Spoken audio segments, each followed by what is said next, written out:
Hello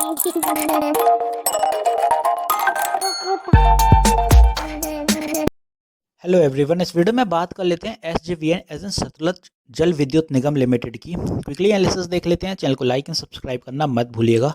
तो यहाँ पे आप देख रहे होगे स्टॉक में जो बुलिश मोमेंटम हैगा ऑलमोस्ट यहाँ मई अप्रैल से चल रहा है और रिटर्न्स भी बहुत सही निकल के आए हैं। आज भी एक सडन मोमेंटम था और यहाँ पे आप देख रहेंगे जो बायर्स और सेलर्स के लेवल है वो समझ लीजिएगा। तो यहाँ बायर्स एक्टिवनेस अपन को देखने को मिली है 82.85 से, यहाँ से बुलिश मोमेंटम था आज। और ऊपर जो सेलर्स एक्टिव थे वो एग्जैक्ट इस लेवल पे थे, यहाँ 90.75 के अराउंड सेलर्स एक्टिव थे। अब यहाँ पे आपको दो चीज़ें समझनी होगी। पहला, एक ट्रेंड लाइन तो ये वाली है, यहाँ पे आप नोटिस करें तो ये वाली ट्रेंड लाइन यहाँ से बनती हुई नज़र आई है और ये काम कर रही है। यहाँ भी हर्डल लिया ट्रेंड लाइन है और यहाँ भी हर्डल लिया और ऊपर जाते हुए ये एक चैनल बना लिया इसने। दूसरी ट्रेंड लाइन बनती है इस लेवल से। इसीलिए मैं हमेशा बोलता हूँ ट्रेंड लाइन्स आप बनाया करिए, मल्टीपल लेवल से ट्रेंड लाइंस बनती हैं और वो लेवल्स काम करते हुए नजर आ रहे हैं। तो ऊपर का जो जब ये चैनल कंप्लीट हो जाएगा तो चैनल ऊपर शिफ्ट होगा, तो ये वाला लेवल काम करते हुए नजर आएगा। फिलहाल आप देखेंगे कल अगर कोई मोमेंटम सही रहता है अगर स्टॉक में, तो जो अपना पहला टारगेट रहेगा वो जस्ट ये ट्रेंड लाइन के पास रहेगा 94.65 के आसपास। यहाँ पे अपन को एक ट्रेंड लाइन का हर्डल फेस होते हुए देखने को मिलेगा। ये अपना पहला टारगेट रहेगा इस दिशा में और ट्रेंड लाइन के पास यहाँ हर्डल फेस होगा।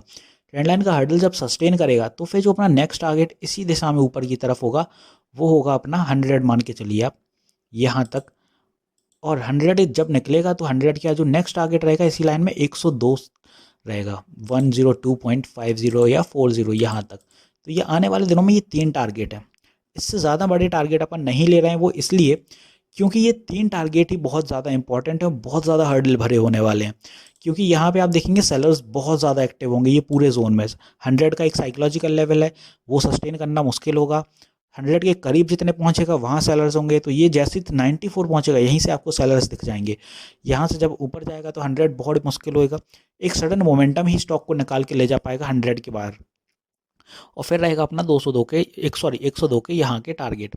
102 सस्टेन करने के बाद फिर आपको 105 तक ही भी सेलर्स देखने को मिलेंगे। तो सेलर्स आपके कुछ इस दिशा में ऊपर की तरफ यहाँ तक देखने को मिल सकते हैं। तो ये रही ऊपर की बात। टारगेट तो फिलहाल अपने अगर जो रहेंगे आने वाले दिनों में तो वो रहेंगे अपने 110 तक, यहाँ तक के टारगेट लेके चल रहे हैं अपन। इनिशियली ये छोटे टारगेट आपको पहले अचीव करने होंगे, तब 110 आएगा और ये सारे हर्डल भरे हुए होंगे। तो जो भी शॉर्ट करना चाहता है तो इन टारगेट्स के हिसाब से आप अपने शॉर्ट कर सकते हैं और जब 100 क्रॉस हो जाए तो फिर से बाय कर सकते हैं। क्योंकि आप देखेंगे 100 के करीब पहुंचेगा तो हर्डल बन सकता है और फिर जिस हिसाब से मोमेंटम गएगा तो ऐसा करके यहाँ से अगर हर्डल फेस हो रहा है तो चैनल के अंदर ही है स्टॉक, तो फिर रिवर्सल दिखाएगा। यहाँ में भी कंसोलिडेशन करके फिर से कोशिश करे, नहीं हो पाता है तो फिर यहाँ से रिवर्सल आना फिर से शुरू होगा स्टॉक में और फिर नीचे आएगा, यहाँ कहीं पकड़ पाएंगे फिर आप स्टॉक को। इसीलिए मैं बोलता हूँ थोड़ी यहाँ समझदारी दिखाइएगा। अगर स्टॉक को आपको समझना है कैसे चलने वाला है, मोमेंटम कैसा रहेगा उसका, तो इस तरह से आपको समझना होगा। सपोर्ट के लेवल की बात कर लें, अगर यहाँ से बाय एनी मीन्स फॉल आता है तो कल सपोर्ट रहेगा वो 88 का पहला सपोर्ट है। दूसरा सपोर्ट अपना रहेगा इसी दिशा में 83 के अराउंड का यहाँ का, और ये सपोर्ट काम करते हुए दिखेंगे दोनों। 83 ब्रेक हो जाएगा तो स्टॉक में वीकनेस आएगी ऑब्वियसली, और वीकनेस के साथ स्टॉक फिर यहाँ कहीं तक आ जाएगा 77। तो ये दो टारगेट अपने आएंगे, नीचे की तरफ जो कि सपोर्ट है और ऊपर की तरफ जो रेजिस्टेंस है जो कि अपने टारगेट है आने वाले दिनों के लिए, वो ऊपर की दिशा में है। वहाँ तक आपको समझ लीजिएगा कि क्या मोमेंटम रहने वाला है।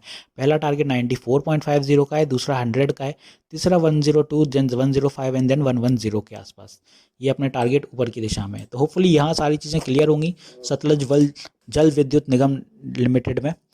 मिलते हैं नेक्स्ट वीडियो में। This is me Shubham Yadav signing off.